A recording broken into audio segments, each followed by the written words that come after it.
എനിക്കിഷ്ടം ജാസ്മിനാണ്. ഞാൻ സപ്പോർട്ട് ചെയ്യുന്നത് ജാസ്മിനെയാണ്. അപ്പോൾ നിങ്ങൾക്ക് വേണമെങ്കിൽ ജാസ്മിനെ സപ്പോർട്ട് ചെയ്യാം, അല്ലെങ്കിൽ നിങ്ങൾക്ക് തോന്നുന്ന ആളെ നിങ്ങൾക്ക് സപ്പോർട്ട് ചെയ്യാം. ഈ ഹൈജീൻ എന്നുള്ള ഇഷ്യൂ, ഗബ്രി, ഇത് രണ്ടും മാത്രമാണ് ജാസ്മിനെതിരെ ഉപയോഗിക്കാൻ ആ വീട്ടിൽ കളിക്കുന്നവർക്ക് ഉണ്ടായിരുന്ന ആകെയുള്ളൊരു ടോപ്പിക്. അപ്പോൾ ഞാനൊന്ന് ഷോക്കാവുന്നുണ്ട്. അതായത് എന്തുകൊണ്ട് എന്നെ വീടിൻ്റെ അകത്തേക്ക് കയറ്റി വിട്ടില്ല, ബാക്കിയുള്ളവരോട് സംസാരിക്കാനുള്ള ഒരു ഓപ്ഷൻ എനിക്ക് എന്തുകൊണ്ട് തന്നില്ല എന്നുള്ളത്. ജാസ്മിൻ നന്നായിട്ട് കളിക്കണം, ഐ മിസ് യു എന്നൊക്കെ പറഞ്ഞു കഴിഞ്ഞാൽ she'll break down. Obviously she'll break down. അവിടെ വെച്ചിട്ട് ഒരു വലിയ ബ്രേക്ക് ഡൗണിലേക്ക് പോകും. നല്ല കാര്യം പോലെയാണ് എനിക്ക് തോന്നിയത്. പിന്നെ ആലോചിച്ചപ്പോൾ ആ സമയത്ത് നടന്നത് എന്താണെന്നുള്ളത് എനിക്ക് ഇപ്പോഴും അതിൽ വ്യക്തമായിട്ട് എനിക്ക് ഒരു ഉത്തരം പറയാനില്ല. AV കഴിഞ്ഞ് വീടിൻ്റെ അകത്തേക്ക് പോകുന്നതിന് തൊട്ട് മുമ്പ് ജാസ്മിൻ ലാലേട്ടൻ എന്നോട് ചോദിക്കേണ്ടത് ഏറ്റവും കൂടുതൽ മിസ് ചെയ്യുന്നത് ആരായിരിക്കും. ഞാൻ പവർ റൂമിൽ നിന്നതിനേക്കാൾ കൂടുതൽ പുറത്തു പോകാൻ സാധ്യത ഉണ്ടായിരുന്നവർ പവർ റൂമിൽ നിന്നതുകൊണ്ടാണ് ഞാൻ പുറത്തു പോയതെന്ന് വേണമെങ്കിൽ പറഞ്ഞാലും ഇറ്റ്സ് പ്രാക്ടിക്കലി റൈറ്റ്. പിന്നെ ഞാൻ പേടിച്ചിട്ടില്ല, പിന്നെ ഞാൻ വിഷമിച്ചിട്ടില്ല. പിന്നെ ആളുകൾ എന്ത് പറഞ്ഞാലും എന്തൊക്കെ പറഞ്ഞാലും എൻ്റെ അപ്പനും അമ്മയും എൻ്റെ തൊട്ട് സൈഡിൽ അപ്പുറത്ത് നിൽക്കുമ്പോൾ ഞാൻ ആരെ പേടിക്കണം. എന്നെ അറിയാവുന്നവർ ആരും എന്നെ പുറത്തിറങ്ങിയതിന് ശേഷം നീ എന്താണ് കാണിച്ചത്, നീ എന്ത് മോശമായിരുന്നു ഒന്നും പറഞ്ഞിട്ടില്ല. കാരണം അവർക്കറിയാം അതൊരു ഗെയിമാണ്, അത് വേറൊരു ലോകമാണെന്നുള്ളത് അവർക്കറിയാം. ഗബ്രി വോട്ട് ചെയ്യുന്നത് ജാസ്മിൻ ഉണ്ടെങ്കിൽ കണ്ണടച്ച് വോട്ട് ചെയ്യുന്നു. അപ്പോൾ അങ്ങനെ ഉണ്ടെങ്കിൽ ഗബ്രിയുടെ ഫാൻസും അപ്പോൾ അത് കേട്ടിട്ട് ജാസ്മിൻ വോട്ട് ചെയ്തില്ലേ? ഇല്ല, ഞാൻ ഒന്നോ രണ്ടോ ഫാൻസ് ഗ്രൂപ്പിൽ ഞാൻ ജസ്റ്റ് കയറി ഇവരോട് താങ്ക് യു, എൻ്റെ ഗ്രാറ്റിറ്റ്യൂഡ് അറിയിക്കാൻ വേണ്ടി ഞാൻ കയറി. അപ്പോഴും ഞാൻ പറഞ്ഞിട്ടുള്ളൊരു കാര്യം എന്ന് പറഞ്ഞിട്ടുണ്ടെങ്കിൽ ജാസ്മിനെ തന്നെ വോട്ട് ചെയ്യണമെന്ന് ഞാൻ പറയുന്നില്ല. കാരണം അത് ഓരോരുത്തരുടെയും പേഴ്സണൽ ചോയ്സാണ്. Votes are always a personal choice. അതൊരു PR ടീം തരുന്ന ഒരു ഇൻപുട്ട് കണ്ടതുകൊണ്ടോ അല്ലെങ്കിൽ വേറൊരു ആളുടെ ഇൻഫ്ലുവൻസ്ഡ് ആയിട്ട് ചെയ്യേണ്ട കാര്യമല്ല വോട്ടിംഗ്. നമുക്ക് ഇഷ്ടപ്പെട്ട കണ്ടസ്റ്റൻറ്റിനെ അല്ലെങ്കിൽ നന്നായിട്ട് കളിക്കുന്നു എന്നുള്ള കണ്ടസ്റ്റൻറ്റിനെ, ഡിസേർവിംഗ് ആയിട്ട് നമുക്ക് ഫീൽ ചെയ്യുന്ന കണ്ടസ്റ്റൻസിന് നമ്മൾ കൊടുക്കേണ്ട കാര്യമാണ് വോട്ടിംഗ്. അതിപ്പോൾ എന്നെ സപ്പോർട്ട് ചെയ്യുന്നവർക്ക് ഭൂരിഭാഗം പേർക്കും ജാസ്മിനെ ഇഷ്ടമായിരിക്കും എന്നുള്ളത് വളരെ ബേസിക് ആയിട്ടുള്ളൊരു കാര്യം. അങ്ങനെയുള്ളവർക്ക് ഇഷ്ടമാണെങ്കിൽ മാത്രം ജാസ്മിനെ വോട്ട് ചെയ്താൽ മതി. ഞാൻ ഒരിക്കലും ജാസ്മിനെ തന്നെ വോട്ട് ചെയ്യണമെന്ന് ഞാൻ ആരുടെ അടുത്തും പറഞ്ഞിട്ടില്ല. ഞാൻ പറയും എനിക്കിഷ്ടം ജാസ്മിനാണ്, ഞാൻ സപ്പോർട്ട് ചെയ്യുന്നത് ജാസ്മിനെയാണ്. അപ്പോൾ നിങ്ങൾക്ക് വേണമെങ്കിൽ ജാസ്മിനെ സപ്പോർട്ട് ചെയ്യാം, അല്ലെങ്കിൽ നിങ്ങൾക്ക് തോന്നുന്ന ആളെ നിങ്ങൾക്ക് സപ്പോർട്ട് ചെയ്യാം. അതിൽ പ്രത്യേകിച്ച് ഇതൊക്കെ പേഴ്സണൽ ചോയ്സാണ്. അതിൽ ഞാൻ പറഞ്ഞതുകൊണ്ടോ അല്ലെങ്കിൽ മറ്റൊരാൾ ഇൻഫ്ലുവൻസ് ആയതുകൊണ്ടോ ചെയ്യേണ്ട ഒരു കാര്യമല്ല വോട്ടിംഗ്. ജാസ്മിനെതിരെ ഉപയോഗിക്കാനായിട്ടുള്ള ഒരു ആയുധം പോയി. ജാസ്മിനെ ശ്രദ്ധിച്ചു നോക്കി കഴിഞ്ഞിട്ടുണ്ടെങ്കിൽ ഈ ഹൈജീൻ എന്നുള്ള ഇഷ്യൂ, ഗബ്രി, ഇത് രണ്ടും മാത്രമാണ് ജാസ്മിനെതിരെ ഉപയോഗിക്കാൻ ആ വീട്ടിൽ കളിക്കുന്നവർക്ക് ഉണ്ടായിരുന്ന ആകെയുള്ളൊരു ടോപ്പിക്. അതല്ലാതെ വലിയ മിസ്റ്റേക്സോ അല്ലെങ്കിൽ മറ്റ് തെറ്റുകുറ്റങ്ങളോ ജാസ്മിൻ്റെ ഭാഗത്ത് നിന്ന് ആ വീട്ടിൽ വന്നിട്ടില്ല. എല്ലാവരോടും വളരെ കമ്പാഷനേറ്റ് ആയിട്ട്, എല്ലാവരോടും വളരെ സ്നേഹത്തോടെയും കെയറിങ്ങും എല്ലാവരെയും ഒരുപോലെ സ്നേഹിക്കുന്ന ഒരാളാണ് ജാസ്മിൻ. ആർക്കും പ്രത്യേകിച്ച് വിവേചനങ്ങളൊന്നും വെക്കാതെ, ഉപദ്രവിച്ചിട്ട് പോലും അല്ലെങ്കിൽ ഉപദ്രവിക്കുന്നവരെ പോലും at the end of the day പോയി ഹഗ് ചെയ്ത് അവർക്കൊരു ആവശ്യം വന്നാൽ നിൽക്കുന്ന ഒരാളാണ് ജാസ്മിൻ. അതല്ലാതെ മറ്റാരെയും പേഴ്സണലി ഹേർട്ട് ചെയ്തിട്ടില്ല, ഒരാളെയും ഭയങ്കര ഹാർഷായിട്ടുള്ള സംസാരത്തിലൂടെ ഹേർട്ട് ചെയ്തിട്ടില്ല, അങ്ങനെ ഒന്നും ചെയ്തിട്ടില്ല. അപ്പോൾ അവൾക്കെതിരെ ഉപയോഗിക്കാവുന്ന രണ്ട് കോൺസെപ്റ്റുകൾ, അതായത് ഒരു ഗെയിം പെർസ്പെക്റ്റീവിൽ നോക്കുമ്പോൾ ഒരു ഗെയിമർക്ക് ജാസ്മിനെതിരെ അറ്റാക്ക് ചെയ്യാവുന്ന രണ്ട് കാര്യങ്ങൾ, ഒന്ന് ഹൈജീൻ ഇല്ല എന്ന് പറയുന്ന ഒരു കാര്യം, പിന്നെ രണ്ടാമത്തെ ഗബ്രി ആയിരുന്നു. ഗബ്രീനെ അതിൽ നിന്ന് എടുത്ത് മാറ്റി. ഹൈജീൻ്റെ കാര്യത്തിൽ അവളിപ്പോൾ വ്യക്തമായിട്ട് അവളുടേതായിട്ടുള്ള കാര്യങ്ങൾ വൃത്തിയായിട്ട് ചെയ്യുന്നുണ്ട്. അപ്പോൾ അവൾക്കെതിരെ ഉപയോഗിക്കാനൊന്നുമില്ല. അതുകൊണ്ട് തന്നെ അവൾക്ക് അവിടെ വളരാനുള്ള സാഹചര്യങ്ങൾ ഒരുപാട് കൂടി. അതെ, തീർച്ചയായിട്ടും. ഇല്ല, തളർത്തുന്ന ടോപ്പിക്കുകൾ മാറുമ്പോൾ നമ്മൾ ഓട്ടോമാറ്റിക്കായിട്ട് വളരുമല്ലോ, അത്രേ ഉള്ളൂ. അവിടെ സ്റ്റേജിൽ വെച്ച് ജാസ്മിന്റെ പേര് മാത്രം മറന്നുപോയത് എന്താ? ശരിയായിട്ടും ജാസ്മിൻ അവിടെ പൊട്ടിക്കരഞ്ഞത് കണ്ടിട്ട് വന്നിരിക്കുകയാണ്. അപ്പൊ ഹൃദയം പൊട്ടി നിൽക്കുന്ന ഗബ്രിയുമാണ്. അത് ആക്ച്വലി ഓണസ്റ്റ്ലി പറഞ്ഞാൽ അതെനിക്ക് നല്ല കാര്യം പോലെയാണ് എനിക്ക് തോന്നിയത്. പിന്നെ ആലോചിച്ചപ്പോൾ ആ സമയത്ത് നടന്നത് എന്താണെന്നുള്ളത് എനിക്ക് ഇപ്പോഴും അതിൽ വ്യക്തമായിട്ട് എനിക്ക് ഒരു ഉത്തരം പറയാനില്ല. ഞാൻ ചിലരുടെ അടുത്ത് പറഞ്ഞു ഞാൻ മറന്നു എന്ന് പറഞ്ഞു, ചില സ്ഥലത്ത് ഞാൻ പറഞ്ഞു മനഃപൂർവ്വം ചിലപ്പോൾ ഞാൻ ഒഴിവാക്കിയതായിരിക്കാം എന്ന് പറഞ്ഞു. ബേസിക്കലി എന്താ ഉണ്ടായെന്ന് വെച്ചിട്ടുണ്ടെങ്കിൽ, ഞാൻ വീട്ടിൽ നിന്ന് പുറത്തേക്ക് ഇറങ്ങുന്ന സമയത്ത് എന്നെ കണ്ണ് കെട്ടിയിട്ടാണ് ഇറങ്ങുന്നത്. ഞാനപ്പോൾ അവരോട് പറയേണ്ടത് എനിക്ക് വീണ്ടും അകത്ത് പോകണം, എനിക്ക് എൻ്റെ ബാക്കിയുള്ള ഫ്രണ്ട്സിനെയും കണ്ടസ്റ്റൻ്റെയും കണ്ട് ഹഗ് ചെയ്ത്. ജാസ്മിൻ്റെ അടുത്ത് ഞാൻ പറയുന്നുണ്ട് അകത്തേക്ക് കയറ്റി വിടുമ്പോൾ നീ ചെല്ല അവിടെ ചെന്നിരിക്കും, ഞാൻ വരാം, ഞാൻ എന്തായാലും ആ വഴിയാണല്ലോ പോവുള്ളൂ. അപ്പോൾ അങ്ങനെ പറഞ്ഞിട്ട് പെട്ടെന്ന് ഇതാകുമ്പോൾ ഞാനൊന്ന് ഷോക്കാവുന്നുണ്ട്. അതായത് എന്തുകൊണ്ട് എന്നെ വീടിൻ്റെ അകത്തേക്ക് കയറ്റി വിട്ടില്ല, ബാക്കിയുള്ളവരോട് സംസാരിക്കാനുള്ള ഒരു ഓപ്ഷൻ എനിക്ക് എന്തുകൊണ്ട് തന്നില്ല എന്നുള്ളത്. അപ്പോൾ സ്റ്റേജിലേക്ക് ചെന്നു. അപ്പോൾ അവർ പറഞ്ഞു ലാലേട്ടൻ്റെ അടുത്ത് ചെന്ന് സംസാരിച്ചാൽ അവിടെ നിന്ന് പറയുമെന്ന് പറഞ്ഞു. ചെന്നു, നേരെ എന്നെ കയറ്റി ലാലേട്ടൻ ഇത് AV കാണിച്ചിട്ട് പറയാം. അപ്പോൾ ഞാൻ നോക്കുന്ന സമയത്ത് AV നല്ല ലെങ്ത്തുള്ള AV കുറേ കാര്യങ്ങൾ കാണിക്കുന്നുണ്ട്. ജാസ്മിൻ്റെ കൂടെയുള്ള കുറേ നല്ല മൊമെൻറ്റ്സ് കാണിക്കുന്നുണ്ട്, ഗെയിം കുറേ കാണിക്കുന്നുണ്ട്, തല്ല് പിടിക്കുന്നതും ഓരോരുത്തരോട്. അപ്പോൾ എൻ്റെ ടോട്ടൽ ജേർണി കണ്ട അതിൻ്റെ ഒരു ഹൈയിലാണ് ഞാൻ നിൽക്കുന്നത്. ജാസ്മിൻ്റെ കാര്യങ്ങൾ തൊട്ട് മുമ്പ്, AV കഴിഞ്ഞ് വീടിൻ്റെ അകത്തേക്ക് പോകുന്നതിന് തൊട്ട് മുമ്പ് ലാലേട്ടൻ എന്നോട് ചോദിക്കേണ്ടത് ഏറ്റവും കൂടുതൽ മിസ് ചെയ്യുന്നത് ആരായിരിക്കും, അല്ലെങ്കിൽ ആരെയാണ് ഏറ്റവും കൂടുതൽ ഇഷ്ടം എന്നുള്ള രീതിയിൽ ചോദിക്കുമ്പോൾ ഞാൻ അവിടെ പറയുന്നുണ്ട് എന്തോ ചോദിച്ചു. അപ്പോൾ ഞാൻ ജാസ്മിൻ്റെ കാര്യം പറയണം, ഏറ്റവും കൂടുതൽ ഞാൻ മിസ് ചെയ്യുന്നത് ജാസ്മിനെ ആയിരിക്കും എന്ന് പറഞ്ഞ് നിർത്തുമ്പോഴാണ് വീടിൻ്റെ അകത്തേക്കുള്ള വീഡിയോ കണക്ട് ചെയ്യുന്നത്. അല്ലല്ല, അത് എപ്പിസോഡിലുണ്ട്. പക്ഷെ ആ കാര്യം അധികം ആൾക്കാർ എടുത്ത് സംസാരിച്ചിട്ടില്ല. ഞാൻ വീടിൻ്റെ അകത്തേക്ക് സംസാരിക്കുന്നതിന് തൊട്ട് മുമ്പ് ഞാൻ പറയുന്നത് ജാസ്മിനെ കുറിച്ചാണ്. ലാലേട്ടൻ്റെ അടുത്ത് സംസാരിക്കുന്നത് സ്റ്റേജിൽ നിന്ന് ജാസ്മിനെ കുറിച്ചാണ്. AV പ്ലേ ആയി, വീടിൻ്റെ അകത്തേക്കുള്ള കണക്റ്റ് ആയി ഞാൻ അവരോട് സംസാരിക്കുമ്പോൾ ഞാൻ പറയുന്നുണ്ട് ഗൈസ് എന്നെ അകത്തേക്ക് കയറ്റി വിടുന്നില്ല ഗൈസ്. അപ്പോൾ എല്ലാവരും ഓൾറെഡി വിഷമത്തിലാണ്, ഒരുപാട് പേര് ഷോക്കിലാണ്. ഇവർക്ക് ഇപ്പോഴും ഉറപ്പില്ലായിരുന്നു ഞാൻ പോകുന്നുള്ള കാര്യം. അപ്പോൾ ഞാൻ ആദ്യം കാണിക്കുന്നത് സിജോൻ്റെ ഫേസാണ് സൂം ചെയ്ത് നിൽക്കണേ. അപ്പോൾ തലേദിവസം ഞാനും സിജോയും തമ്മിൽ ഇങ്ങനെ ഒരു കോൺവെർസേഷൻ ഉണ്ടായിരുന്നു. അപ്പോൾ ഞാൻ സിജോനോട് പറയേണ്ടത് എന്തായാലും ഞാൻ പോകും, 2-3 ദിവസമായിട്ട് ഞാൻ പറയുന്നുണ്ട് ഞാൻ പോകും. അപ്പോൾ സിജോ പറയും നീ ഒന്ന് ഈ സ്റ്റേജിൽ പോകാൻ ഒരു വഴിയില്ല, കാരണം യു ആർ ഗുഡ് ഗെയിമർ. അത് കഴിഞ്ഞിട്ട് സിജോ പറഞ്ഞു ഇല്ല ചിലപ്പോൾ വോട്ട് സ്പ്ലിറ്റിങ്ങിൽ നീ പോകാൻ സാധ്യതയുണ്ടെന്ന് ഇങ്ങനെ തമാശയ്ക്ക് പറഞ്ഞു. എന്നിട്ട് സിജോ തന്നെ പറഞ്ഞു അതെ ഇനി അങ്ങനെ നാളെ പോയി കഴിഞ്ഞിട്ടുണ്ടെങ്കിൽ സ്റ്റേജിൽ തന്നെ ചീത്ത പറയുന്നുണ്ടോ എന്നുള്ള രീതിയിൽ പറഞ്ഞു. അപ്പം അതാണ് ഞാൻ അവനെ കളിയാക്കിയത്. ഞാൻ ബേസിക്കലി സിജോ നമ്മൾ പറഞ്ഞ പോലെ തന്നെ നടന്നടാ എന്നുള്ള രീതിയിൽ പറഞ്ഞു. അപ്പോൾ ഓരോരുത്തരുടെ മുഖം ഇങ്ങനെ ക്യാമറയിൽ ഫ്രെയിമിൽ കാണിക്കുന്നുണ്ട്. അത് നിങ്ങൾ കണ്ടോ എന്ന് എനിക്കറിയില്ല, സ്ക്രീനിൽ കാണിക്കുന്നുണ്ട്. ജാസ്മിൻ്റെ മുഖം അവിടെ കാണിക്കണല്ല, മുഖം ഓരോരുത്തരുടെ കാണിച്ചപ്പോൾ അപ്പം ഞാൻ എല്ലാവരുടെയും പേര് ഞാൻ ആ മുഖം കാണിച്ചവരുടെ പേര് പറഞ്ഞു പോയി. അപ്പം ഞാൻ പക്ഷേ തുടക്കത്തിൽ ജാസ്മിൻ്റെ പേര് പറഞ്ഞു എന്നാണ് എൻ്റെ മനസ്സിൽ ഞാൻ വിചാരിച്ചത്. പിന്നെ ബേസിക്കലി ഞാൻ അവിടെ വെച്ച് ജാസ്മിൻ്റെ അടുത്ത് ഇപ്പോൾ പറയുകയാണ് ജാസ്മിൻ നന്നായിട്ട് കളിക്കണം, ഐ വിൽ മിസ് യു എന്നൊക്കെ പറഞ്ഞു കഴിഞ്ഞാൽ she'll break down, obviously she'll break down. അവിടെ വെച്ചിട്ട് ഒരു വലിയ ബ്രേക്ക് ഡൗണിലേക്ക് പോകും. അപ്പോൾ അതിനേക്കാളും ഭേദം ഞാനത് പറയാതിരുന്നതായിരുന്നു നല്ലതെന്നാണ് എനിക്ക് തോന്നുന്നത്. അത് ദൈവമായിട്ട് ചെയ്തൊരു കാര്യമായിരിക്കും എന്നിലൂടെ. ഇടയ്ക്ക് ഗബ്രി ദൂരെ പോകും, എന്നോട് സംസാരിക്കാൻ നിൽക്കരുത്, എൻ്റെ വായിലിരിക്കുന്ന മൊത്തം കേൾക്കും എന്ന് പറഞ്ഞ് ഓടിച്ചുവിടാറുണ്ടായിരുന്നു ഗെയിമില്. അപ്പൊ അങ്ങനെ ഇടയ്ക്ക് ജാസ്മിനോട് മാറി നിൽക്കണം എന്ന് തോന്നിയത് അത് എന്തുകൊണ്ടായിരുന്നു? അത് കാരണം ഞാൻ തോന്നിയിരുന്നു ഇടയ്ക്ക് നിങ്ങൾ തന്നെ പറയുന്നുണ്ടായിരുന്നു പുറത്ത് നമ്മൾ മാറി നിൽക്കുകയാണ് എന്ന് പറയുന്നുണ്ടായിരുന്നു. ഞാനോ? അല്ല, ജാസ്മിൻ പറയുന്നുണ്ടായിരുന്നു, എനിക്ക് ഓർമ്മയില്ല.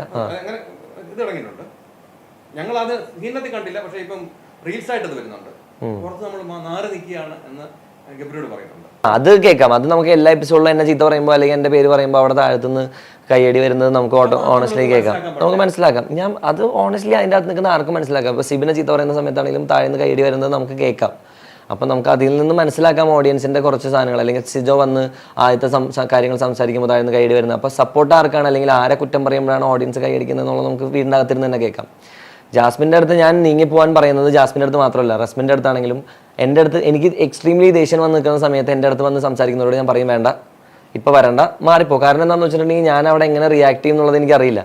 അവർ എന്നെ സംബന്ധിച്ച് ഞാൻ എക്സ്ട്രീംലി ദേഷ്യം വന്നാൽ അല്ലെങ്കിൽ എക്സ്ട്രീംലി ഇമോഷണൽ ആയി കഴിഞ്ഞാൽ സൈലൻ്റ് ആവുന്ന ഒരാളാണ് ഞാൻ. ആ സമയത്ത് എന്നെ ട്രിഗർ ചെയ്താൽ അല്ലെങ്കിൽ എൻ്റെ അടുത്ത് വന്നിട്ട് സമാധാന സംസാരത്തിന് നിന്നിട്ടുണ്ടെങ്കിൽ ചിലപ്പോൾ ഞാൻ റിയാക്ട് ചെയ്യുന്ന രീതി അവരെ ഹേർട്ട് ചെയ്യാനുള്ള സാധ്യതകളുണ്ട്. അവരെ ഹേർട്ട് ചെയ്യുമ്പോൾ ഇൻ ടേൺ എന്നെയും ഹേർട്ട് ചെയ്യും. അപ്പോൾ അതുകൊണ്ടാണ് ഞാൻ പറയുന്നത് ഇപ്പോൾ സംസാരിക്കേണ്ട, മാറി, ഇപ്പം എനിക്ക് സംസാരിക്കാൻ താല്പര്യമില്ല, just keep a distance from me right now, കുറച്ച് നേരം കഴിഞ്ഞിട്ട് ഞാൻ തന്നെ വന്ന് സംസാരിക്കുക എന്ന് പറയുന്നത്.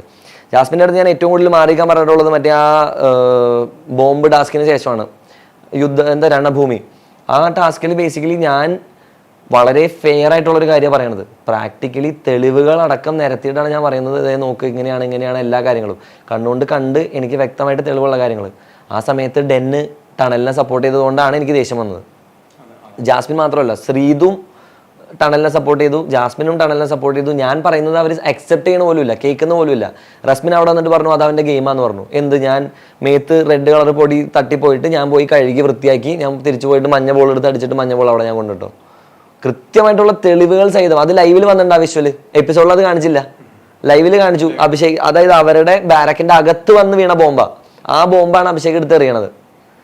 അപ്പോൾ ലൈവിൽ കൃത്യമായിട്ട് അത് കാണിച്ചു. ആ സംഭവം നോക്കുന്ന സമയത്ത് ഞാൻ പറഞ്ഞത് വളരെ പ്രാക്ടിക്കലായിട്ടൊരു കാര്യം, അവർ ഡിസ്ക്വാളിഫൈ ചെയ്യണമായിരുന്നു. കാരണം ആ ഗെയിമിന്റെ റൂൾസിനെതിരായിട്ടാണ് അവർ കളിച്ചത്. ടണൽ അവിടെ ജയിച്ചതുകൊണ്ടാണ് ആ ടോട്ടൽ ഡൈനാമിക് മുഴുവനായിട്ട് ചേഞ്ച് ആയത് പവർ റൂമിന്റെ. അവിടെ പോയപ്പോൾ അവിടുന്ന് കിട്ടിയ ഏറ്റവും നല്ല ഫ്രണ്ട്സ് 4 ഫ്രണ്ട്സിന്റെ പേര് പറയാൻ പറഞ്ഞു. ഏറ്റവും നല്ല ഫ്രണ്ട്സ് ആയിട്ട് എനിക്ക് കിട്ടിയത് ഒരെണ്ണം, first of all obviously Jasmin കഴിഞ്ഞാൽ റസ്മിൻ, അർജുൻ, സിജോ, അപ്സര.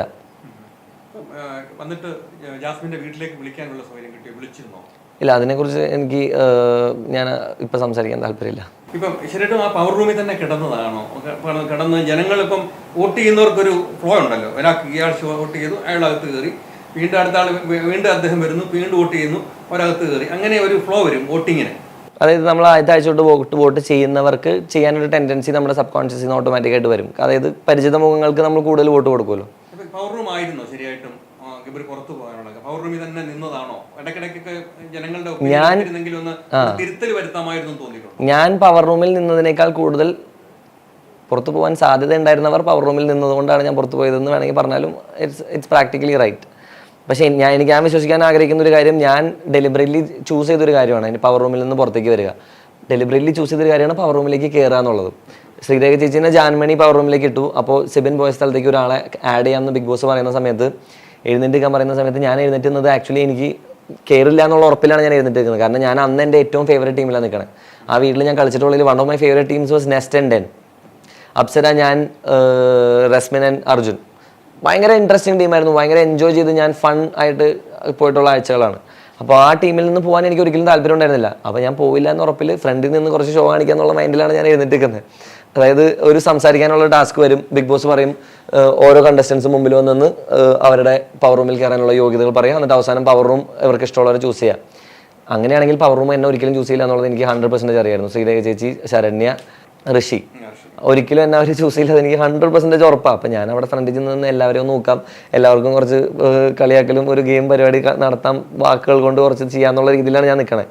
അപ്പോഴാണ് ബിഗ് ബോസ് മറ്റേ മെമ്മറി ടാസ്ക് കൊണ്ടുവരുന്നത്. എനിക്കൊരു പ്രത്യേകത എന്ന് വെച്ചാൽ ടാസ്ക് കളിക്കേണ്ടതെന്ന് വിചാരിച്ചു കഴിഞ്ഞാലും കളി തുടങ്ങുന്ന സമയത്ത് നമ്മൾ അറിയാതെ അതിലേക്ക് ഇൻവോൾവ് ആയിട്ട് നിന്ന് കളിക്കും. കോമ്പറ്റീറ്റീവ്നെസ് ഓട്ടോമാറ്റിക്കായിട്ട് ട്രിഗർ ആവും.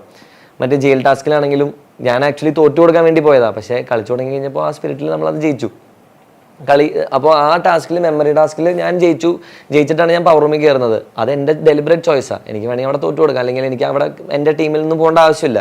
പവർ റൂമിൽ കയറി ആ ആഴ്ച ഞാൻ ഒന്നും ചെയ്തിട്ടില്ല. കാരണം എനിക്ക് വെറുതെ കിട്ടിയ പവർ റൂം പോലെയായിരുന്നു അത്. ഒട്ടും ആഗ്രഹിക്കാതെ ഞാൻ കയറിയ പവർ റൂം. അപ്പോൾ ഞാൻ വെറുതെ ഇരുന്ന് ലക്ഷറി പോയിൻ്റൊക്കെ നന്നായിട്ട് തിന്നു, പണിയൊന്നും എടുക്കാതെ ചില്ല് ചെയ്ത് പ്രത്യേകിച്ച് ഒന്നും ചെയ്തില്ല. അതുകൊണ്ട് തന്നെ ആ വീക്ക് ഭയങ്കര പവർ റൂം വീക്കാണെന്ന് പറഞ്ഞിട്ട് ബിഗ് ബോസ് അനൗൺസ് ചെയ്തു 2 പേരെ ഇറക്കണം എന്ന് പറഞ്ഞു. ആ സമയത്ത് എനിക്ക് നോമിനേഷനിൽ വരണമെന്ന് ആഗ്രഹമുണ്ട്. അപ്പോൾ ആ ആഗ്രഹമുണ്ട് ഒന്നാമത്. പിന്നെ രണ്ടാമത്തെ കാര്യം, പവർ റൂമിൽ എനിക്ക് അവിടെ നിൽക്കണമെന്ന് വലിയ ആഗ്രഹമില്ല. കാരണം പവറുള്ള ആൾക്കാർ പവർ റൂമിലുള്ള സമയത്താണ് നമുക്ക് കളിക്കാൻ എൻജോയ്മെൻ്റ് ഉള്ളൂ. ആഴ്ച നിന്നിരുന്നെങ്കിൽ I would have done something. അതെൻ്റെ പ്ലാനിലുണ്ടായിരുന്നു. അതായത് പവർ റൂമിൽ നിൽക്കുന്ന സമയത്ത് ആ ആഴ്ച കുറച്ച് പവർഫുൾ ആയിട്ടുള്ള എന്തെങ്കിലും കാര്യങ്ങൾ ഇംപ്ലിമെൻറ്റ് ചെയ്യണമെന്ന് ആഗ്രഹം ഉണ്ടായിരുന്നു. പക്ഷേ പിന്നെ ഞാൻ ആലോചിച്ചപ്പോൾ ശരണ്യ ചേച്ചിയും ശ്രീരേഖ ചേച്ചിയും നിന്നോട്ടെ, ഋഷി എന്തായാലും മാറാണ്. ഞാൻ ഓക്കെ ശരി എന്നാൽ മാസ്റ്റർ കാണിച്ച് നമുക്ക് ഇറങ്ങാം എന്നുള്ള രീതിയിൽ ഇറങ്ങിക്കഴിഞ്ഞപ്പോൾ പിന്നെ നോമിനേഷനിൽ വരുന്നുള്ളത് 110% ഉറപ്പായിരുന്നു. വോട്ട് സ്പ്ലിറ്റിംഗ് വന്നു, അല്ലെങ്കിൽ എന്തെങ്കിലും കാരണങ്ങൾ കൊണ്ട് പുറത്തായി. അതിൽ പ്രത്യേകിച്ച് എനിക്ക് അങ്ങനെ റിഗ്രറ്റ്സ് ഒന്നുമില്ല. അവിടെ നിന്നിരുന്നെങ്കിൽ ഞാൻ ഇപ്പോഴും അവിടെ ഉണ്ടായിരുന്നതിന് അത്ര ആ ഒരു വ്യത്യാസം മാത്രമേ ഉള്ളൂ. കുറച്ച് പേഴ്സണൽ ചോദ്യങ്ങൾ ചോദിക്കാം. അപ്പം ബിഗ് ബോസിൽ നിന്ന് പുറത്തിറങ്ങിയപ്പോൾ പുതിയ സിനിമകൾ വല്ലതും വന്നിട്ടുണ്ടോ? പുതിയ പോയത് കൊണ്ട് സിനിമയ്ക്ക് പോസിറ്റീവായോ സിനിമയ്ക്ക് നെഗറ്റീവായോ? ഇല്ല, ഞാൻ പുതിയ സ്ക്രിപ്റ്റുകളൊന്നും കേട്ടിട്ടില്ല. എനിക്ക് 1-2 എനിക്ക് പരിചയമുള്ളവർ തന്നെ സ്ക്രിപ്റ്റുകളെ കുറിച്ച് സംസാരിച്ചിട്ടുണ്ട്. അവർ എഴുത്തും പരിപാടികളൊക്കെ നടക്കുന്നുണ്ട്. അതല്ലാതെ എക്സ്ട്രാ പുതിയ സ്ക്രിപ്റ്റുകളൊന്നും ഞാൻ കേട്ടിട്ടില്ല. എനിക്ക് അങ്ങനെ വർക്ക് റിലേറ്റഡ് കോൾസ് ഒന്നും വന്നിട്ടില്ല. ഇനി ഇത് കഴിഞ്ഞിട്ട് ഡയറക്ടേഴ്സിനെ ആരെങ്കിലുമൊക്കെ പോയി മീറ്റ് ചെയ്യണം. കുറച്ച് കാസ്റ്റിംഗ് ഏജൻസികളുടെ ഡയറക്ടേഴ്സിനെ എല്ലാവരും പോയി മീറ്റ് ചെയ്യണം. ഞാൻ ചെയ്തു വെച്ചിട്ടുള്ള ഇറങ്ങാനുള്ള കുറച്ച് സിനിമകളുണ്ട്. അതായത് ഞാൻ പോകുന്നതിന് മുമ്പ് 3-4 പ്രോജക്ട്സ് ഫിനിഷായി നിൽക്കുന്നതുണ്ട്. അപ്പോൾ അതിൻ്റെ പരിപാടികളിലാണ് ഞാൻ അടുത്തത്. ഞാൻ ഹിന്ദിയിലൊരു പ്രോജക്റ്റ് ചെയ്തായിരുന്നു.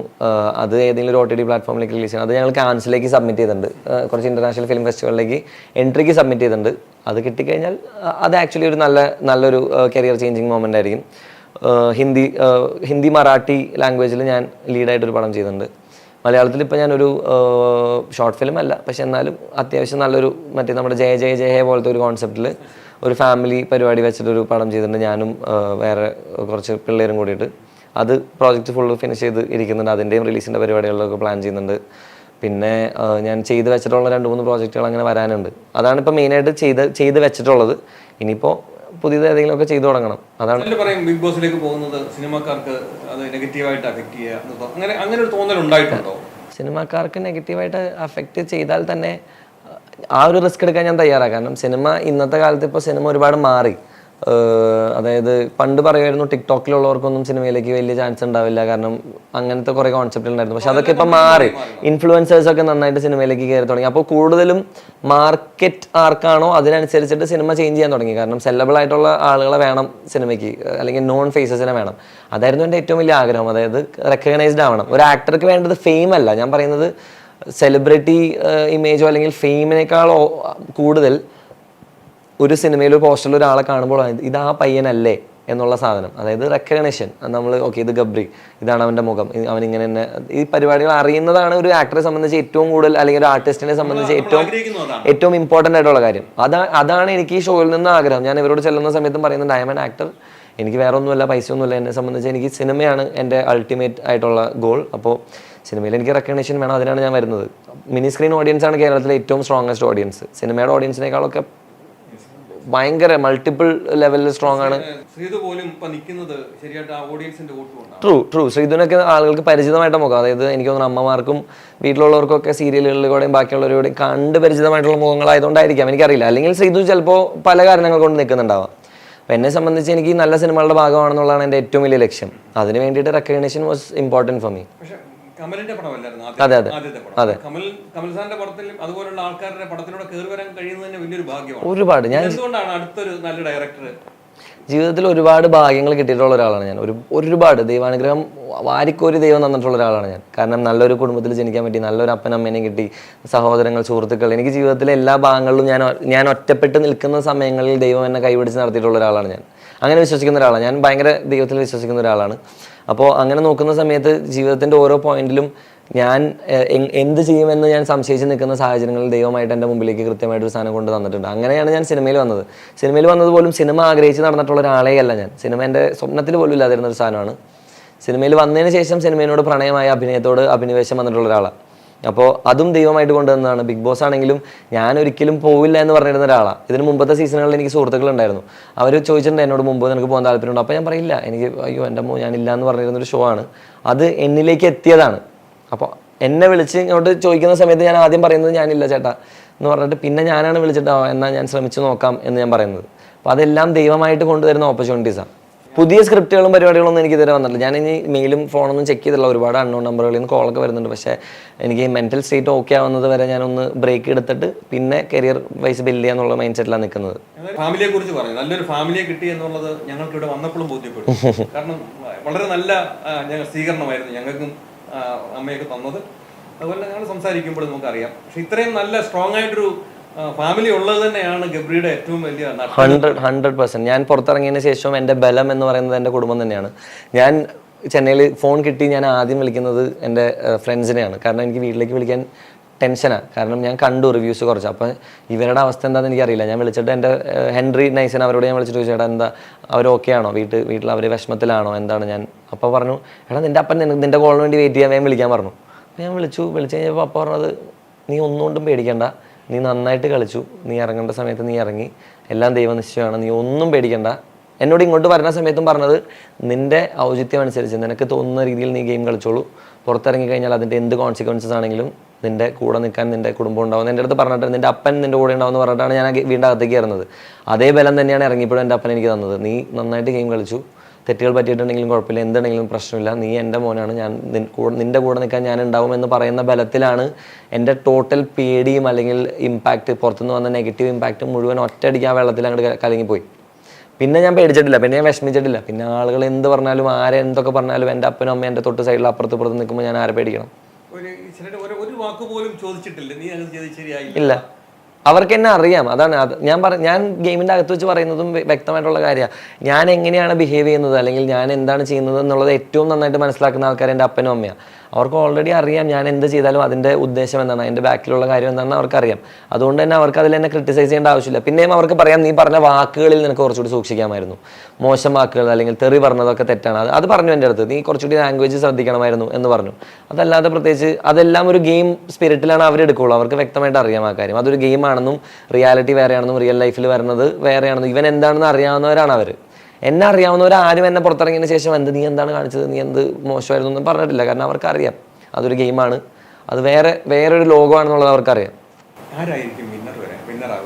ഞാൻ ആഗ്രഹിക്കുന്നത് ജാസ്മിൻ തന്നെ വിന്നർ ആവണമെന്നാണ്. കാരണം ഏറ്റവും കൂടുതൽ ഡിസേർവിംഗ് ആയിട്ടുള്ളത് ജാസ്മിൻ. ജാസ്മിൻ അല്ലെങ്കിൽ വരാൻ സാധ്യതയുള്ളത് ജിൻഡോ ചേട്ടനാണ്. സപ്പോർട്ട് വൈസ്, അതായത് പുറത്തെ ഓഡിയൻസിന്റെ ഇഷ്ടപ്രകാരം ജിൻഡോ ചേട്ടനാണ് വരാൻ സാധ്യത. ഇപ്പോൾ കുറച്ചുകൂടി അത് ക്ലാരിറ്റി വരുന്നുണ്ട്. ഇത്രയും നാൾ അത് ഭയങ്കര പാടായിരുന്നു ആ ഫൈനൽ 5 ഡിസൈഡ് ചെയ്യാനായിട്ട്. I would say Jasmin, Jinto, Sijo, Arjun, Srithu. Support wise Apsara പക്ഷേ ഇപ്പോൾ കുറച്ച് ഡൗൺ ആണ്. അപ്സര കുറച്ചുകൂടി നന്നായിട്ട്, Apsara is a very potential talented person. പക്ഷേ I don't know what's happening with Apsara right now. Apsara കുറച്ചൊന്ന് ഡൗൺ ആയി നിൽക്കുകയാണ്. അപ്സര ഒന്നുകൂടി കയറി കളിച്ച് കഴിഞ്ഞാൽ അപ്സര ഈസ് 100% ഫൈനൽ 5 എന്താ പറയുക, ഫൈനൽ 5 ഡിസേർവിംഗ് ആയിട്ടുള്ള ഒരാളാണ്.